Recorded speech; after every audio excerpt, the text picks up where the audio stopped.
তাৰপিছত d1 d দিছি নেকি d দিয়া নাই তাৰপিছত কি দিছি n কিমান দিছি n 10 minus আৰু an কিমান দিছি 0 an কিমান দিছি n কিমান দিছি 0 এই গোটেইকেইটা অংকত আমি যদি এইকেইটা নেদে a আনৰ সূত্ৰটো লিখিম a আনৰ ফৰ্মুলাটো দি আছে এতিয়া কৈছিলো নহয়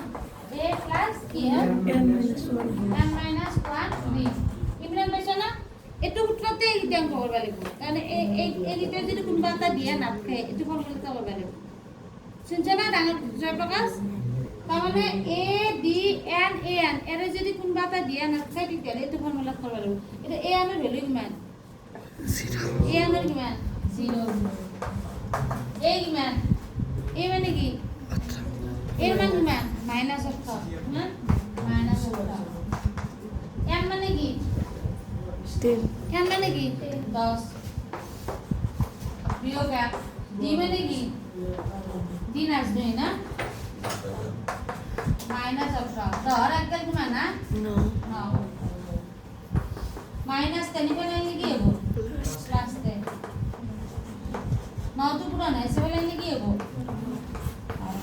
দেখো নিলাম